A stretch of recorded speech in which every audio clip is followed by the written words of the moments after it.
Hay tres aspectos que vemos de la misma ley. ¿Sí? La ley esa que yo les comentaba, la 26.529, que salió en el 2009, incorpora tres aspectos fundamentales. Uno, derecho del paciente. Dos, historia clínica, que es la que vimos en la clase pasada, y consentimiento informado. Hoy vamos a ver los otros dos aspectos, o sea, derechos del paciente y consentimiento informado. Cuando hablamos de derechos del paciente nos imaginamos un montón de cosas, pero a partir de hoy ustedes tienen que saber que eso está reglamentado, ¿sí? Los derechos del paciente son los que van a estar escritos, son los que dice la ley, y no es todo lo que se le ocurra al paciente. ¿Está bien?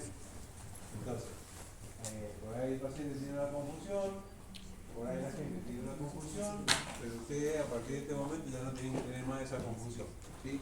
Tienen que saber perfectamente cuáles son los derechos del paciente desde el punto de vista de la salud. Porque en clase pasada algo vimos desde el punto de vista de la prestación de servicios, ¿se acuerdan? La obligación de dar el servicio, pero el paciente tiene la obligación de pagar. ¿Está? Ese pago, hoy no lo vamos a ver porque es una obligación, es un derecho del profesional, el cobro. ¿Sí? Todo derecho de un lado tiene una contracara que alguien está obligado a hacerlo. Si yo tengo derecho a cobrar mis honorarios por la colocación de un implante, significa de alguna manera que el paciente que está obligado a pagarlo. ¿Sí? Si yo tengo, si el paciente tiene el derecho a la asistencia, significa que yo como profesional estoy obligado a darle la asistencia. ¿Está bien? Entonces siempre tienen una contracara los derechos y obligaciones. Hoy vemos un poquito lo mismo que la otra vez, es los aspectos reglamentarios que nos van a dar en el derecho del paciente, la ley, el Código Civil y el decreto reglamentario. ¿Sí? Bien, derechos del paciente. Esos son la lista que figuran en la ley, que si ustedes lo razonan, puede que algún día estén leyendo algún artículo de la Constitución o alguna legalidad y van a decir el derecho a la salud, el derecho a la salud. Es muy común hablar del derecho a la salud a nivel constitucional, a nivel internacional. Obviamente que se refiere a un derecho que abarca todos estos derechos, porque es como hablar de derecho a la salud. Es muy genérico, ¿sí? Ese es un derecho constitucional. Acá no estamos hablando de ese derecho constitucional que es muy genérico, sino que estamos hablando directamente de los derechos del paciente, en donde ya se le consagró ese derecho a la salud. ¿Está bien? ¿Qué derecho va a tener dentro de la salud? ¿Sí? Entonces tiene derecho a la asistencia, y sí. Lo vamos a ir numerando y luego lo vamos a conversar un poquitito. Esto es muy sencillo. Tienen el propio título, tienen una representación lógica de lo que sucede, trato digno y respetuoso. ¿Sí? Derecho a la intimidad, derecho a la confidencialidad, a la autonomía de la voluntad, a la información sanitaria, derecho a no recibir información. ¿Es un derecho? Cuidado con ese siempre se lo olvidan. Derecho a no recibir información. Parece raro, pero no es raro. Si yo voy al médico, al odontólogo, y digo, no me digas nada, haz lo que tengas que hacer. ¿Vale? Derecho a no recibir información. Si yo quiero, lo dejo escrito, tengo derecho a que haz lo que tengas que hacer. ¿Está bien? Si no quiero escuchar nada, tengo derecho. Eso es lo que te está diciendo ese artículo. ¿Ah? Tengo derecho a no ni me expliques. Y no es tan malo, porque a veces pasa que si te dicen muchas cosas y sos sugestionable de las consecuencias que te pueden provocar un tratamiento, dices, ay no, yo no me hago eso. ¿Ah? Con todo lo que me estás diciendo que me puede pasar, no me lo hago. Ese paciente a lo mejor dice, yo no quiero que me expliques nada. y derecho a la interconsulta. Obviamente que todo este cuadro de derechos de alguna manera también se daban. No es que no se venían dando. No es que antes, recuerden que esta ley nació en el 2009. No hace tanto, estamos hablando de 15 años atrás. ¿Qué pasa? ¿Antes no los trataban a los pacientes así? Sí, pero no estaban nominados. Eran cuestiones que, bueno, pero es mi derecho, ¿y a dónde está tu derecho? ¿Y dónde sale tu derecho? ¿Quién lo dice? ¿Dónde? Sí, evidentemente le daban un trato digno a los pacientes. No es que antes de esta ley no se los dignificara al paciente, sí. Pero venía de los usos y costumbres de que el profesional no trataba bien al paciente. En general, ¿sí? Han habido casos que no, por supuesto. Bien, vamos con un análisis sencillito de cada uno, porque la palabra, como les digo, cuando les pregunten en el examen oral derecho del paciente y se queden tildados, realmente no logro entender por qué se quedan tildados, porque la palabra te induce. Si lo leíste una vez en tu vida, el título de la palabra te induce, no hay como derecho a la asistencia, ¿sí? ¿Ven? No se pueden confundir, es derecho a atender al paciente. Tiene derecho al paciente que lo atiendan, ¿sí? ¿Ah? Entonces yo estoy obligado a atenderlo, sí. Puede ser una derivación, puede ser una receta de antibiótico, puede ser... a ver, acá entramos en el roce de algunas cuestiones de criterio. No confundan eso con que yo no puedo tomar mi criterio. Por ejemplo, un caso sencillo. Viene un paciente que me trae, supónganse que sean odontopediatras. Lo traen con el niñito y le dicen, no, le ha estado doliendo todo el fin de semana la muela, sacarle la muela. Le van, revisan y un 6, un 36. Y dicen, no, pero mirá, esta muela es muy importante porque le va a quedar la pulmina quebrada, le va a quedar el plano cruzal roto, se le va a formar diastema, ya no la va a reemplazar. El paciente no sabe, porque es el padre. Dice, no, que ha estado viendo todo el fin de semana, no lo ha dejado dormir, sacásela. Bueno, pero no, porque esto y usted, que sí, que no, que sí, que no, y ustedes tienen derecho a decir, no, mira, no es mi criterio, no se la voy a sacar. ¿Tienen ese derecho ustedes? Sí. ¿Y se está rompiendo esto? No. Ok, ahí es donde tienen que tomar el criterio. No porque no acepten o no estén de acuerdo con el tratamiento, ustedes o el paciente, no significa que no lo están atendiendo, le están dando la atención. Le estás diciendo que hay que salvarla, le estás diciendo que hay que hacer un tratamiento de conducto, sea paliativo de pediatría, como sea, para conservar esa pieza. ¿Sí? Ahora le podés decir, yo te la voy a sacar, te derivo, que te la saque otro. También se la podés sacar si querés, no hay ningún problema, pero si no tenés el mismo criterio que el paciente, también vos tenés tu criterio de decir, bueno, ok, yo tengo mi criterio y no la voy a sacar esa muela. ¿Ah? Y eso no significa que no lo estoy atendiendo, cuidado. ¿Está? No atenderlo al paciente sería que el paciente está en la sala de espera con la cara hinchada, con mucho dolor, y usted dice, no, es que me tengo que ir andar en moto. Chao. Venite tú y lo dejan colgado al paciente. ¿Está? Con dolor, con un problema grave. ¿Sí? Eso es no atenderlo al paciente e irse. ¿Está? Pero el hecho de que vos lo atiendas, lo mires, lo observes y le hagas una medicación, el paciente está atendido. ¿Está bien? No confundamos eso. Y otra cosa, por ejemplo, puede suceder, como ejemplo, que ahí se lo puse, a veces ustedes van a entrar a trabajar a una obra social, a una clínica donde ya tienen un montón de reglamentos establecidos por el gerente, por la administración, por la obra social.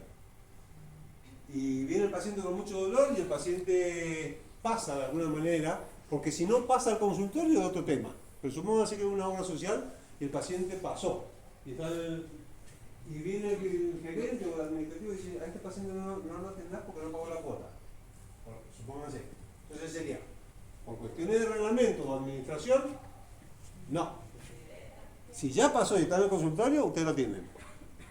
Aunque sea un diagnóstico. El diagnóstico es parte del tratamiento. ¿Se entiende? Pase, venga. Ah, bueno, tiene una carie macropenetrante, hay que hacerle esto, venga tal día, o lo derivo a tal lugar, ¿sí? Eso es atenderlo, ¿sí? Entonces, ahí tengan cuidado cuando ustedes estén en una situación así, que por cuestiones reglamentarias o administrativas, alguien le diga no atendas al paciente, ¿está? A veces acá está enmascarada una situación que se suele dar con las obras sociales que te dicen 2 prestaciones por mes. ¿Y qué pasa si dentro del mes el paciente viene con más problemas? A particular. ¿Ah? Lo paga particular. Está bien. Obviamente se lo vas a tener que cobrar particular, buenísimo para ustedes, pero no te vas, esa es la solución perfecta. Pero no te vas a decir, no, mira, no te voy a atender ahora 20 el mes que viene porque se te acabaron las prestaciones este mes. No. El problema de plata es un problema de plata. El problema de atención al paciente es otro problema. ¿Sí? Ustedes no son los responsables económicamente de la situación del paciente. Es un problema del paciente también. ¿Sí? No somos financistas nosotros, ni contadores. ¿Sí? Sabemos a veces resolver los problemas, o sea, no tenemos por qué asumir y bajar nuestra calidad prestacional por cuestiones económicas del paciente. Es otro tema. ¿Vale? Pues ahí se le da la obligación, o sea, le da la posibilidad al paciente de pagar. Y ahí sí se puede atender. Sí, pero sí, yo haría eso. Pero vas a entrar en otro Sí. circuito que la obra social no importa. Ahí vamos a entrar en otro circuito que yo te digo que tenés que tomar una decisión. ¿Qué decisión? ¿Cuál sería mi recomendación? Atender al paciente. Porque el paciente tiene derecho a la salud. ¿Sí? Y si el paciente lo paga, que lo pague. Si después se lo reintegran o no se lo reintegran, que sea un problema administrativo de la obra social. Esa es mi recomendación. ¿Ah? Primero, no pierdo al paciente. Segundo, le doy una solución al paciente. Si el paciente está con una necesidad de tratamiento, y le doy la cobertura. El otro es un problema económico. Que de última es un problema económico del paciente, tampoco de usted. Está hablando de situaciones de urgencia, obviamente, Sí. no una situación que lo puede atender al otro mes. Yo lo atiendo. ¿Sí? Bueno, entonces la idea es eso, que ustedes no se nieguen, que no se nieguen en este momento por cuestiones reglamentarias o órdenes de un superior. No lo atiendo. No. Ahí tienen que tomar el criterio y decir, no, pará. No es un motivo para no atender al paciente. ¿Está bien? Porque hay un derecho a la asistencia. Y ojo que pasa mucho en las clínicas. De hecho, yo lo he escuchado. En las clínicas muchas veces el administrativo que está a cargo de la clínica le va y le dice al profesional, no, mira, a este paciente no lo atendés porque la obra social solamente le permite... Claro, sí, lo dicen todo el tiempo. Un montón. Lo dicen todo el tiempo, pero ¿por qué? Porque el gerente es gerente, o es contador, o es administrativo de empresa, o de la calle, pero no sabe estas cosas. Pero cuando hay un juicio de mala praxis, es muy probable que el juicio no caiga sobre el gerente. ¿Nada? Ahí van a tener ustedes poner el pechito. ¿Sí? Entonces, cuando ustedes tienen que poner el pechito, la firma de ustedes, la matrícula de ustedes tienen que cuidar su situación patrimonial. ¿Ah? Porque recuerden que los roles se pagan con plata. ¿Sí? En la abogacía la mayoría de las veces se paga con plata. ¿Sí? Es tu tuca lo que hay que poner. ¿Sí? Hay cosas que te cubre el seguro y hay cosas que no te cubre el seguro. ¿Sí? Vamos. Seguimos con los derechos del paciente, que está buenísimo saberlos. Trato digno y respetuoso. Acá, como no hay mucho que pensar, porque trato digno y respetuoso, si ustedes se van a la ley, al reglamento, lo que dice, bueno, debe tratar al paciente con respeto, ¿sí? No usando palabras que ofendan.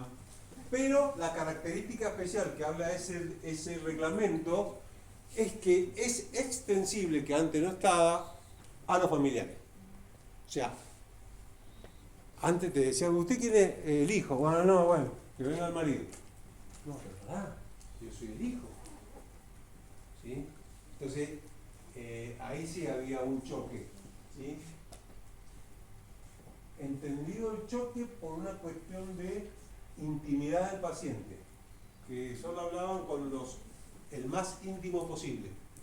¿Sí? Pero si vos tenés un sobrino, un primo que está ahí, que lleva 5 horas en la sala de espera y quiere saber cómo está su pariente, no está ahí por casualidad, lleva 5 horas ahí. ¿Tá? Entonces, ese trato digno y respetuoso es extensible por ley a los familiares. ¿Tá? Eso fue la característica que dijo ese derecho. Nada más de eso tienen que saber.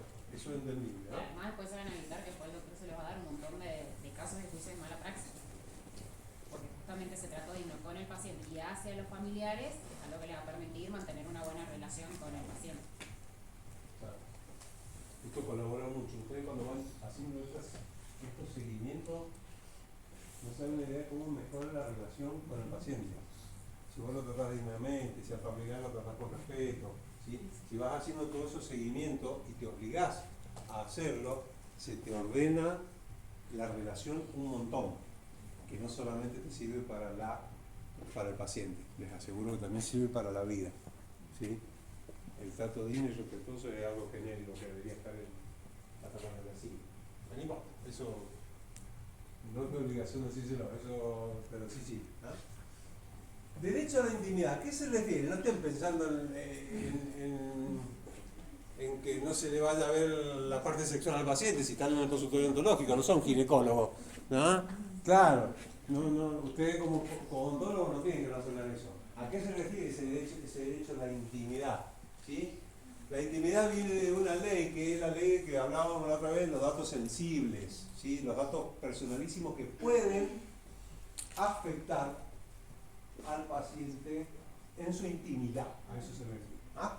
Entonces sería el origen étnico, las opiniones políticas, si el paciente viene y te dijo X cosas sobre la política, bueno, tenés cuidado cómo lo decís, el derecho del paciente es que no lo lesiones, su derecho es que no lo lesiones con esos comentarios. ¿Sí? Mira, no te voy a atender porque soy de Boca, bueno, eso está perfecto. Pero no te voy a atender porque, ¿sabes qué? No atiendo a los kirchneristas. Se me ocurre decir que no atiendo a los kirchneristas. Cartel anti-K, que vos pongas en el consultorio, ponele. O solo atiendo los K. No importa. A ver, o vos por ser así te voy a cobrar más caro. No, bueno, pará. O sea, toda opinión política o religiosa o sindical o sobre la vida sexual, ¿sí?, que lo pueda afectar al paciente, vos ahí es donde no estás cuidando su derecho a la intimidad. Estarías violando ese derecho del paciente, que es derecho a la intimidad. ¿Está? No afectarlo en eso. ¿Alguna duda con eso?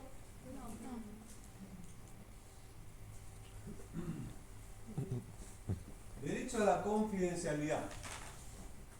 Obviamente que la palabra me está diciendo algo que tengo que mantener un secreto, ¿no es cierto? Ser confidente de alguien que es, más o menos, que diga. Pero ustedes van a estudiar en el transcurso del año otro derecho u obligación, que es el secreto profesional. Y acá se suelen confundir un montón. Y realmente estoy obligado a bajarlo si no lo saben. ¿Por qué? Porque es re importante no confundirse. Una cosa es el derecho, ¿sí?, de la confidencialidad y otra cosa es el secreto profesional. Pero si analizan, y hoy lo estamos viendo, ¿qué te dice la palabra secreto profesional? No me digan cualquier disparate, es una obligación del profesional de mantener el secreto. ¿Sobre el profesional? Sí. ¿El profesional que lo escuchó? Sí. Ahora, ¿esta diferencia cuál es?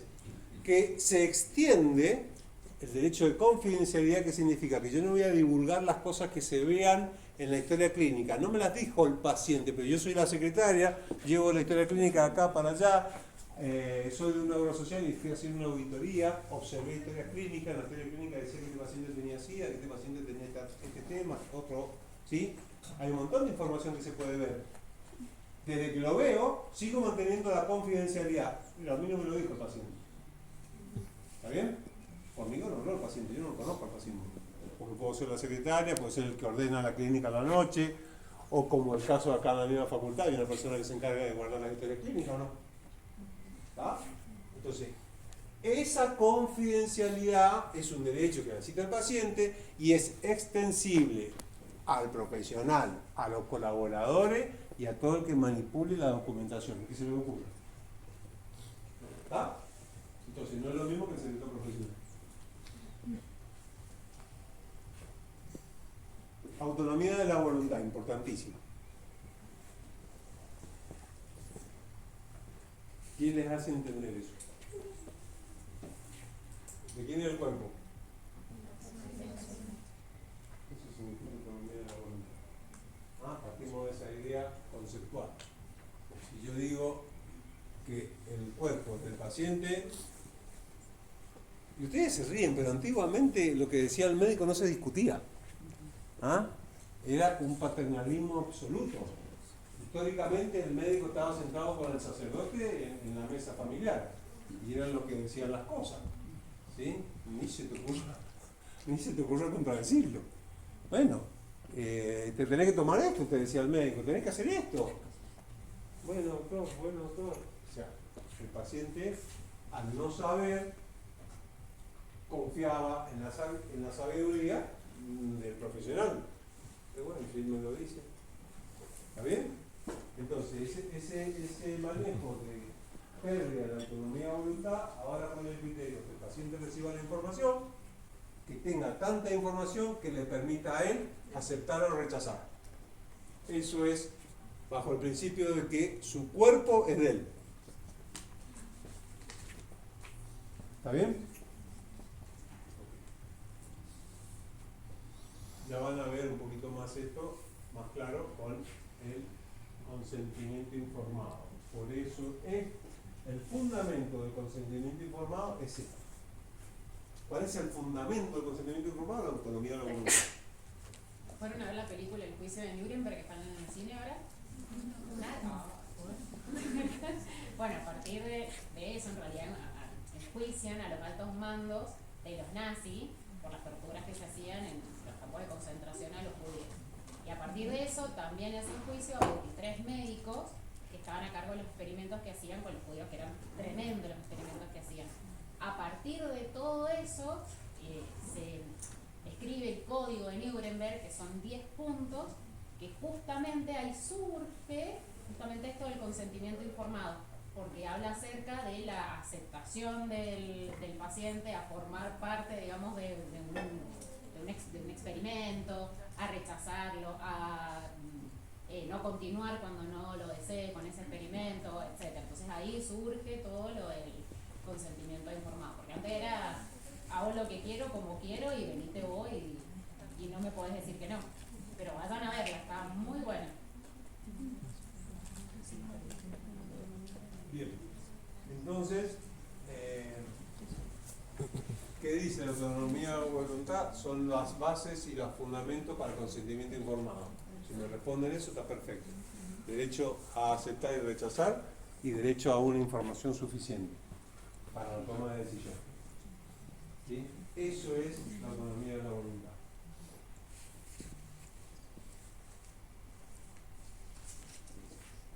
Derecho a la información sanitaria, ¿sí? Al paciente y se extiende al representante legal, ¿sí? Esa es la connotación importante. O sea, tenés la obligación de darle la información al padre, al marido, al concubino, ¿sí? Y como habíamos preadelantado, derecho a no recibir información. Esta es más complicada. ¿En qué aspecto? Porque ¿cómo lo pruebo yo que el paciente me dijo que no quería recibir información? Y sí, ahí sí estamos complicados. ¿Ah? Ahí dejémoslo bien detallado, porque si al paciente se le ocurre esto, después yo como pruebo que no quería recibir información.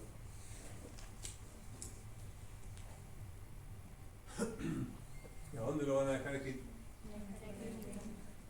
Y sí, porque no va a haber consentimiento informado, obvio, si no quiere información. ¿Ah? Si no tenía opción. ¿Puede designar persona para el que decida? Sí. Y esto es tan serio que hubo un caso de un testigo de Jehová que designó a una mujer que tomara la decisión.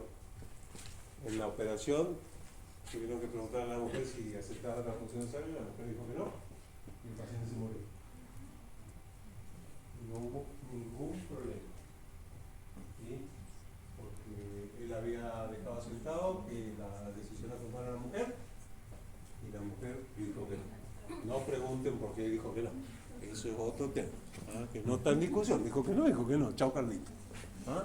Se acabó el tema. Derecho de interconsulta, por supuesto.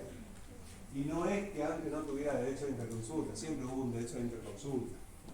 Pero como que queda sentado y el paciente no tiene que ver como, oh, que no sé, me da apuro pedir la historia clínica para ir a hacer una interconsulta. No, basta. Si el paciente quiere hacer una interconsulta, hace la interconsulta. Se acabó el tema. ¿Ah? Y el paciente lo sabe. ¿Sí?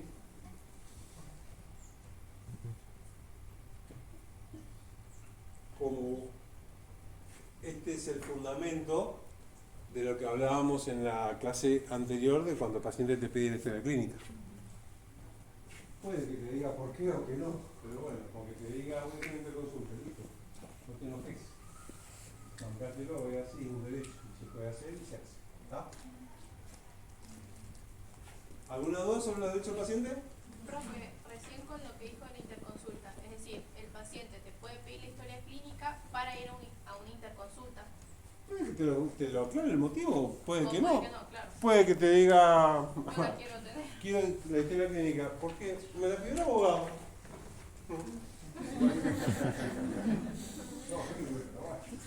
¿Tiene derecho? Sí, el abogado la va a revisar. Para ver si está completista, si está el consentimiento informado, para ver cómo te tiran el hachazo por la nuca. Profe, pero ahí no le damos el original, le damos una copia. Obvio, eso ya lo hablamos. Sí. ¿Tuviste la vez pasada? Sí. No, porque eso es fundamental, no cometer ese error. Únicamente vas a dar la original cuando te lo pida el juez, con orden judicial. Y ahí vos te quedás con un cigarro. O cuando se te venció el tiempo. Eso, exactamente, esa sería otra situación. Se venció el tiempo, chao. Ya Llévate no es esto. tu responsabilidad cuidarlo. Exacto, llévate esto o que empiezo a cobrar. ¿Sí?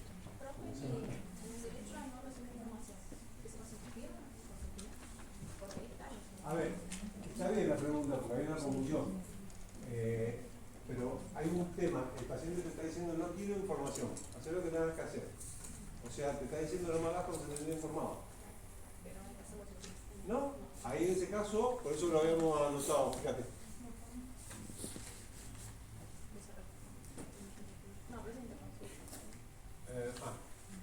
Entonces lo anterior. Acá. Por escrito en la historia clínica, porque no va a querer consentimiento informado. Entonces vos anotás en grande, el paciente se niega a recibir la información correspondiente al consentimiento informado y ahí sí, personalmente, que como un caso especial, no muy común, ahí sí, porque es un punto especial sobre el consentimiento informado, ahí sí yo le diría cuidado, porque como estamos hablando del consentimiento informado que no lo quiere recibir, sería parte del consentimiento informado, pero lo dejamos haciendo en la historia clínica. O un papelito especial y lo usás. ¿Sí? Que diga que no lo quiere recibir, que me la firma. ¿Sí? Yo ahí sí le diría, muchachos, pidan la firma. A mí me pasó un caso de eso. Bueno, no es igual, porque fue una negativa a último momento. Ya lo vamos hablando, no es lo mismo. El paciente había aceptado todo, y a último momento en el quirófano dijo, no quiero. Me iba así, antes que le agarraran la anestesia. No quiero. ¿Sí? Entonces, bueno, había que hacerle un paseamiento de la zona del profesor, de la mujer, el marido se había enojado, el marido no sabía. En el último momento la señora dijo, bueno, no me lo voy a hacer. Bueno. Ahora vemos si nos acordamos del caso y lo detallamos. Pero ¿te dejas en una clínica y se le pide la firma? En ese caso yo te diría que sí, sería un caso especial, Sí. pero no porque la historia clínica necesite ser firmada por el paciente, no confundan el concepto, sino para dejarme yo una prueba de que el paciente no quería recibir un consentimiento informado, porque si no, ¿cómo hago? Supónganse que viene un juicio con ese caso y ustedes dicen, el paciente me dijo que no quería consentimiento informado. El paciente se murió. Vamos a hacer una cuestión médica. ¿Cómo probamos? ¿Cómo se le ocurre a usted que vamos a probar que ustedes quisieron darle consentimiento informado y el paciente lo hizo? Realmente ahí hay un bache jurídico que yo le tengo que dar una recomendación, es decir, a ver, jugar para tu lado, no para el lado del otro. ¿Sí? El que está sentado, el paciente no quiere, no hay ningún problema, no se lo das. Pero vos cuidaste también tu espalda. ¿Está?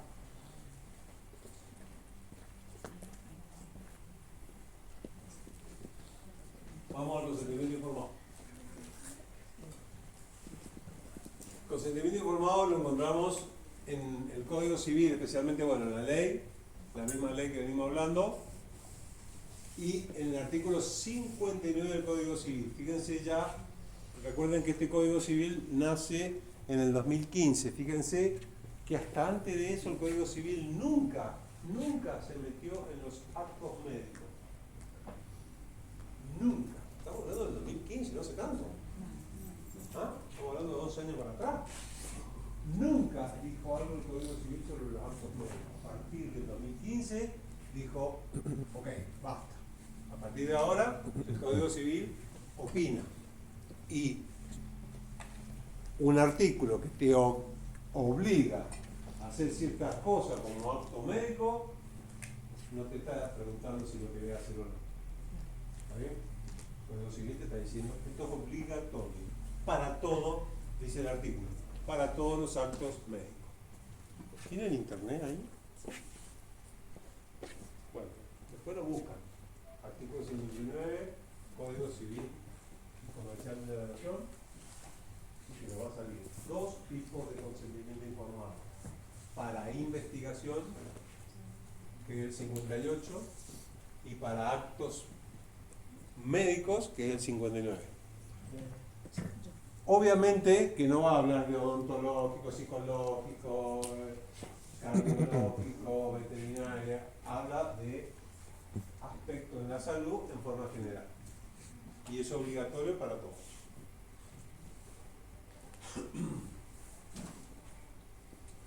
Estamos hablando que consentimiento informado es que, ¿qué les dice la palabra consentimiento informado? A ver, analicémosla desde lo lingüístico. ¿Qué les sugiere? Que el paciente acepta algo que nosotros le estamos informando. Se deja por asentado algo de lo que estamos informando. Perfecto, por ahí vamos. ¿Sí? ¿Ah? Entonces tenemos 2 aspectos. ¿Qué aspectos tenemos? La aceptación y la información. ¿Está bien? Bien, eso es lo que vamos a estudiar. ¿Cómo debe ser esa información? ¿Y en qué momento la va a aceptar el paciente? Porque la información no es como a mí se me ocurra. Ahí está el tema. El error y el engaño pichanga es eso. Que nosotros creemos que le vamos a dar la información y el paciente ya lo firmó. Ajá. No es tan así. ¿A quién le vamos a ir dando esa información? Bueno, obviamente que esa ley te da alternativas porque interpreta el legislador que el paciente puede estar en terapia intensiva, no accidentado, que va a esperar que el paciente se recupere para darle la información, el paciente esté en terapia, esté inconsciente. ¿Sí? No siempre le vas a poder dar la información que corresponda al paciente. Están hablando en forma genérica en el código, ¿sí? No para sacar la muela. Obviamente que en el caso de odontología, el 95% del paciente. No vamos a tener muchas situaciones que no sea el paciente. ¿Sí? ¿Puede que las tengamos? Sí. Y hay un caso, ¿háblenles de San Juan? Hubo un caso en San Juan de un chiquito discapacitado que lo atendieron, ¿sí? Los profesionales. Fíjense lo que le pasó a su pobre colega, la verdad que hacen todo el trámite administrativo para ayudar al paciente porque el paciente era discapacitado. Costaba muchísimo desde la obra social lograr la atención, el paciente era difícil de atenderlo, lograron conseguir que le hicieran una anestesia general en el hospital. ¿Ah? Y fíjense qué pasó. Había que hacerle unas extracciones, porque era un niñito que no tenía posibilidad de higiene oral con su dificultad psicomotriz. Entonces, el tratamiento casi era opción. ¿Sí? Para que no se infectara, o no tuviera dolor, o tuviera un poquito más tranquilo la paciente. Habían hablado que le iban a hacer 4 extracciones. Fíjense, 4 extracciones que había que llevarlo a anestesia general. El paciente, para poderlo hacer. En el momento de la cirugía, los profesionales, como venía funcionando tan bien, deciden sacarle más piezas en forma preventiva, porque le había costado tanto el trámite al ministerio, no, pues otra vez lo vamos a someter al paciente, saquémosle esto y ya dejémoslo bien al paciente. Ok, sale el paciente divino, la madre se enfurece por la toma de decisión y les terminan haciendo a los profesionales un juicio penal. Por daño. Quedaron bien, ya salieron, pero la pasaron muy mal, son todos los que tuvieron que comer. No sé si lo escucharon ustedes el caso ese. ¿Sí? ¿La pasaron muy mal? ¿Ah? Salió en el diario en todos lados y todos los títulos eran en contra de los odontólogos. Y O sea, como que... fíjense, no hubo maldad. Está bien, no hubo maldad, pero sí hubo negligencia. ¿Vale? No hubo maldad. ¿Le quisieron hacer daño al paciente? No. Pero sí hubo negligencia, ¿por qué? Porque le privaron el derecho a información. ¿Por qué tomaste la decisión sin informar? Sin el criterio de información. O sea, estas cosas suceden. No se crean que no suceden. Y suceden porque a veces uno está... Bueno, pobre gente, han estado 6 meses mandando cartas de documentos a la obra social para que les permitan esto y otra vez lo vamos a someter dentro de 2 meses para analizarlo así. No analizaron de otra manera, no era porque ellos querían cobrar más plata, si fue el mismo acto para ellos económicamente. O sea, ¿y tú decías que hubiese salido del quirófano, preguntar a la madre, a los demás? ¡Wow! ¡Qué tan rico! Ahí pusiste otro canal. Te tomaste 2 minutos, saliste, hablaste, preguntaste, ¿estás de acuerdo? Sí, estoy de acuerdo. Listo, vamos, sigamos hablando. No estoy de acuerdo. Listo, ok, paramos. ¿De quién es el derecho? Del paciente. ¿Quién tiene la autonomía de la voluntad? Del paciente. ¿De quién es el cuerpo? Del paciente. Si el paciente no puede decidir por sí, ¿quién responde? No hay manera de perderse. ¿Ah? ¿Sí? Y a veces comernos un garronazo de ese, todavía saber cómo quedarlo, si no lógicamente es un problema del fondo. Alguien que haya pasado bastante mal, porque te meten una denuncia penal, te cae el fiscal, te allana la historia clínica, la pasás horrible, no te creas que es bonito. Bueno, entonces, seguimos. ¿Qué sería entonces los procedimientos informados? Ya tenemos una idea aproximada de lo que nos dijeron ahí los compañeros, y ahora tenemos la que dice la ley. Dice, declaración de voluntad. Vayan viendo las palabras, porque las palabras son muy sutiles. No es más o menos. Declaración de la voluntad suficiente. Esas palabras no saben cómo complicó. Suficiente efectuado por el paciente.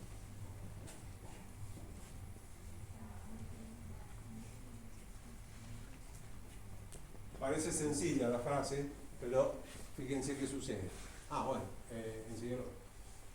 ¿Quién puede firmar en caso que sea imposible el paciente? Bueno, obviamente, el representante legal, el apoyo, es una persona que está nombrado como tutor, como curador, antiguamente se llamaba curador, ¿sí?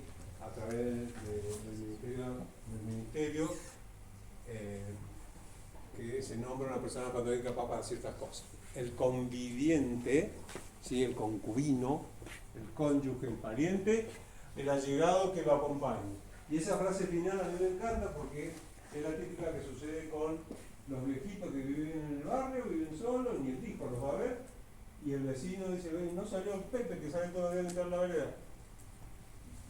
Y al otro día, no salió el Pepe, che, y no viene el hijo, no hay nadie, y el vecino va, se mete a la casa, porque es de confianza, y lo ve en la cama medio agonizando, lo agarra, lo carga en el auto y se lo lleva al hospital.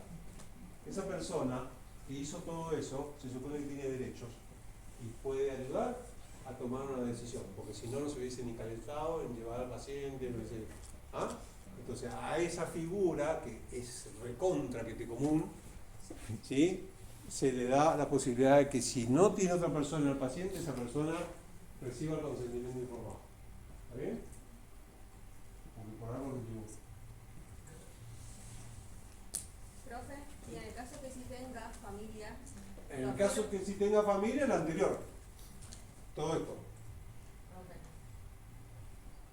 Representante legal, ¿sabes lo que es el representante legal? O sea, sobre los hijos, ¿quién es el representante legal? Sobre una persona con una discapacidad, el padre o el que haya sido nombrado por el ministerio. ¿Está bien? La persona con discapacidad, no con discapacidad, perdón, con incapacidad, que no es lo mismo. ¿Está? Porque yo puedo tener una discapacidad funcional y ser capaz. Me expresé mal. Con incapacidad. ¿Sí? Persona incapaz tiene que tener una persona que ejerza su capacidad por otro, para la toma de decisión. Por ejemplo, un síndrome de Down, ¿sí? una alteración psicomotriz, neuronal, ¿sí? Sordomudo. ¿Tá? Esta persona no puede defenderse solo ni opinar solo. ¿Sí? Entonces ahí tienen un representante legal, que puede ser el papá, la mamá o la hermana, ya puede ser otra persona. ¿Sí?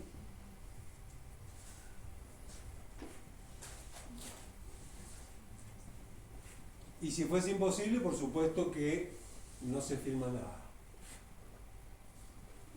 Si fuese imposible, el paciente, el médico tiene que estar en terapia intensiva, no puede estar esperando que llegue alguien para lo fueron a buscar por el 911, un accidente, lo cargaron, lo llevaron al hospital y hay que hacerle una cirugía. Y le dijo operar. ¿Sí? Y está bien. Es un caso que es imposible. ¿Ah? ¿Este consentimiento informado es obligatorio? Sí. ¿Tiene sus excepciones? Han habido excepciones. ¿Ah? Con el COVID, con la vacuna, ¿se acuerdan? Que tenés que poner la vacuna y es obligatorio. ¿Ah? Peligro, ¿por qué? Cuando hay un peligro para la salud pública y no va a haber excepciones. Es obligatorio. Pasa muchísimo con la vacuna, muchísimo. Hay familias que son de cultura oriental, por ejemplo, y dicen, no quiero que a mi hijo de 4 años le pongan la vacuna. Y han habido juicios con eso, en donde la defensa es que a través del sistema de la alimentación consciente y hace yoga, hace meditación, no tiene el sistema inmunológico alto, no necesita vacuna. Está bien.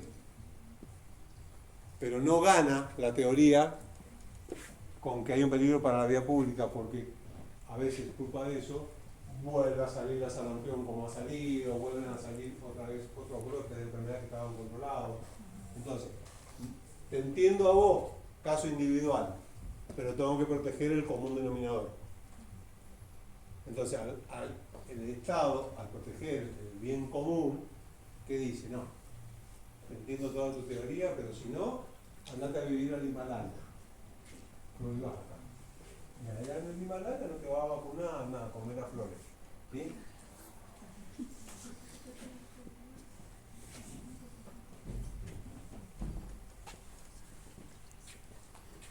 Entonces, hay otras excepciones. Bueno, ya lo dijimos, la vacunación. ¿Cuál es la idea del Código Civil con respecto al consentimiento informado? Fíjense, esto es muy importante. Yo no sé si ustedes han tenido una operación de algún familiar de ustedes o de ustedes mismos y a último momento les dicen, firmame acá. Y vos ves, son 5 hojas de letra 8, renglón sencillo, no lees nada y lo firmás igual. ¿Ves? Te pasa como cuando vas a sacar el auto y te están por entregar el auto y te dicen firma acá, firma acá. No sabes ni qué estás firmando. ¿Cómo? Ese tipo de consentimiento informado no es lo que persigue el Código Civil. ¿Sí? ¿Qué persigue el Código Civil? No solo obtener el consentimiento. ¿Qué sería el consentimiento? La firma del paciente, ¿no es cierto? No es solo obtener el consentimiento, sino que se valora el proceso de información que se le dio al paciente. ¿Cómo fue el camino en donde el paciente se fue informando de esto? ¿Sí?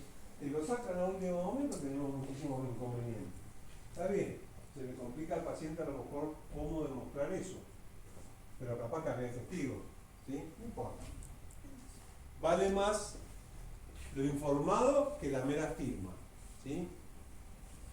Bien. ¿Alguna duda con eso? Ahora lo vamos a ver bien en detalle. Dijimos que sobre la información íbamos a charlar un poquito.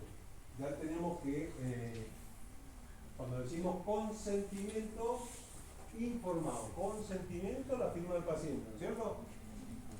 Bien. Y la información, ¿cómo la vamos a detallar? Entonces vamos a dividir esa información, les propongo que lo dividamos en dos aspectos. ¿Qué características tiene que tener esa información? ¿Cómo la definimos la información? ¿Y qué temas voy a informar? ¿Está bien? Entonces, lo vamos a dividir en contenido, porque yo se los pregunto así, les aviso. Háblame del contenido del consentimiento informado. ¿Ah? ¿Qué? Empiezan. Espera que estoy nervioso. No, sí, es fácil. Ah, contenido y cómo debe ser la información. ¿Está bien? Sigamos.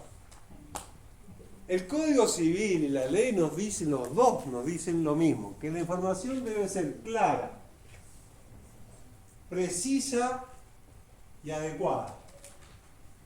Razonen. ¿A quién? Y ahí se abre un abanico de problemas. Porque ustedes dicen, consentimiento informado, vamos a hacer un tratamiento de conducta.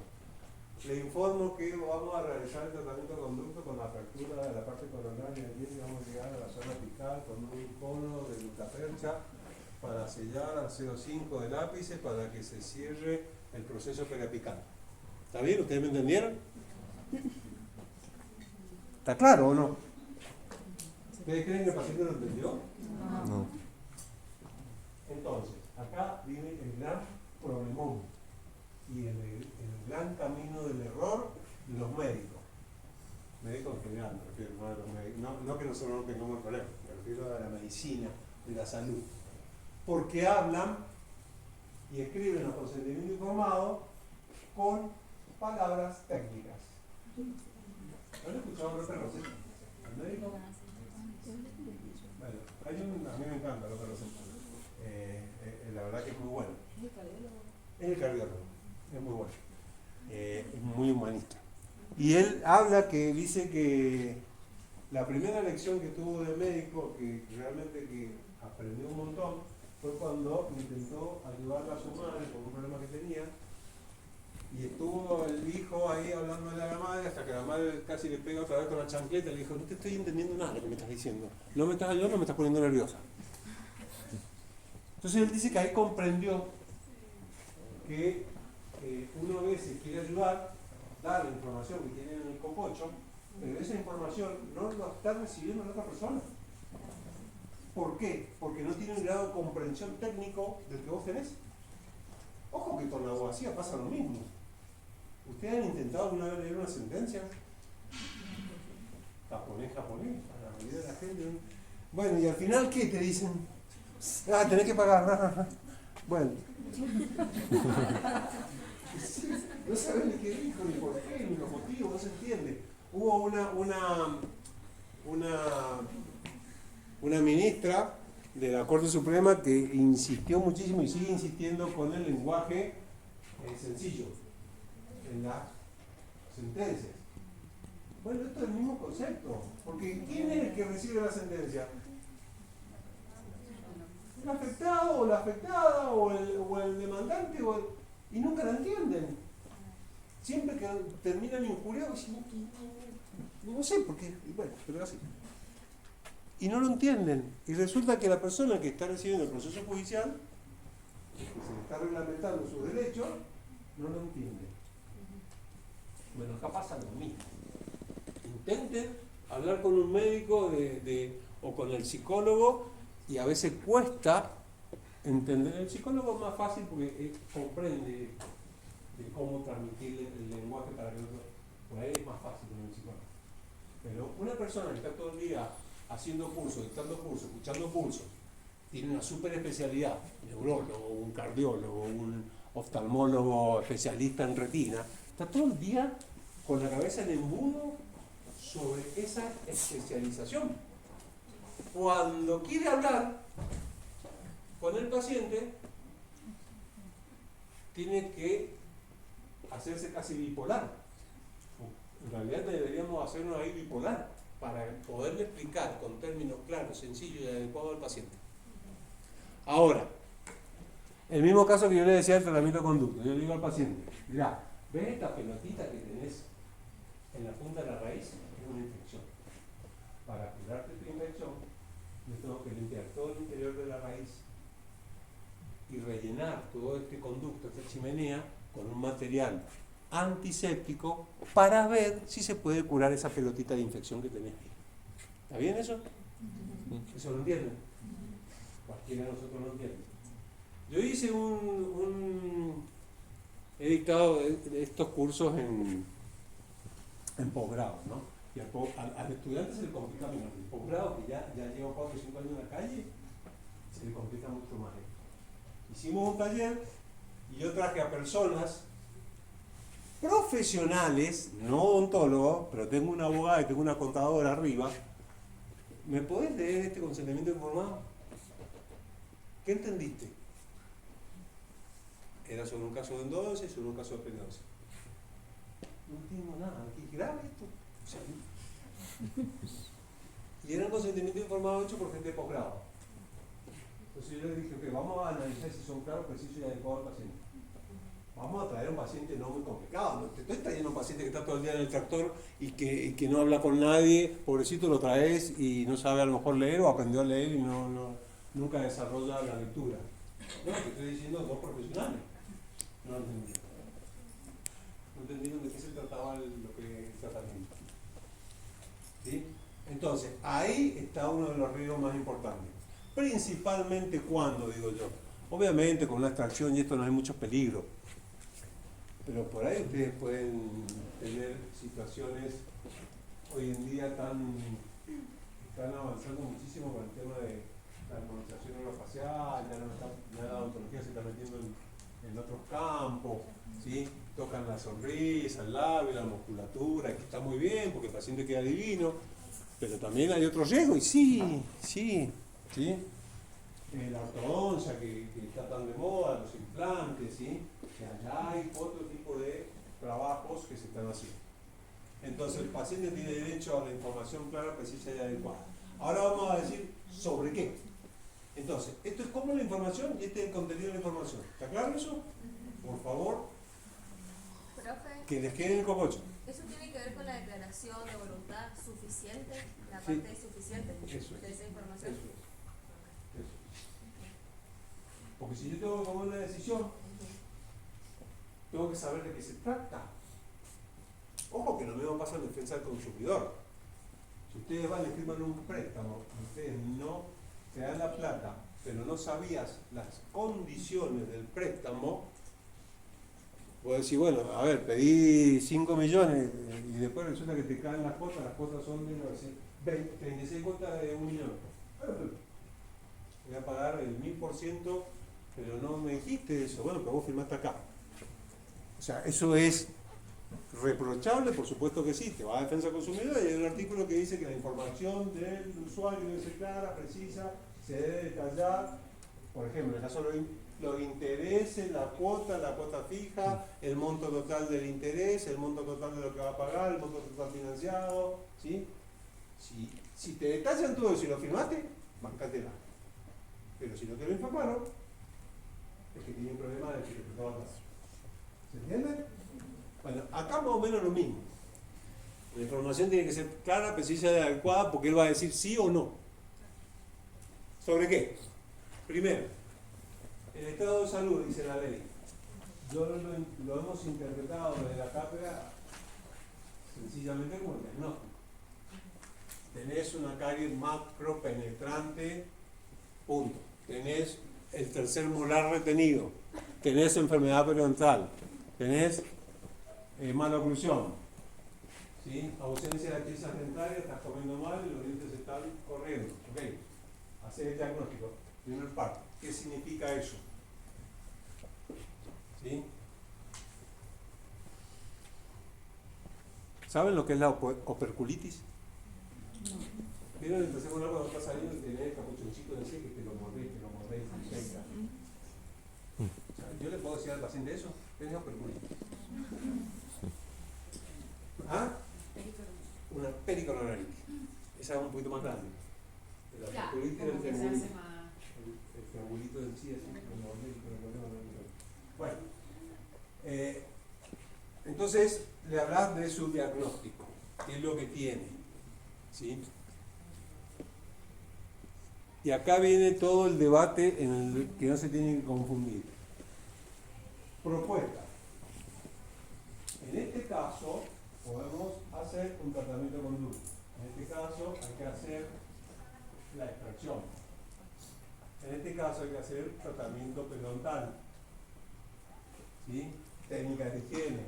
O sea, cualquier procedimiento que ustedes decidan. Sobre ese procedimiento, ¿hay riesgos? Ajá, hay riesgos, sí. ¿Hay riesgo cuando le damos tratamiento contigo? Sí. Ya los van a aprender, no se los voy a pedir ahora. ¿Sí? ¿Hay riesgo cuando voy a hacer una extracción de una muela del juicio? Sí. Sí, dice. ¿Hay riesgo cuando voy a hacer un composite en los incisivos centrales? ¿Son distintos? Sí, no son los mismos. ¿Son los mismos los riesgos de un tercer molar que una operatoria de un composite clase 5? No son. Ahí es en donde el criterio profesional, a mí muchas veces me dicen, ¿me hacía un consentimiento informado? No, no tenés que hacer un consentimiento informado si no sé lo que tenés que hacer. Pero haceme uno que valga para todo. Ah, ¿tenés menos ganas de laburar? ¿Cómo te voy a hacer un consentimiento? Ustedes razonen, ya están entendiendo esto. ¿Se puede hacer un consentimiento informado válido para todo? ¿No? Es caso por caso.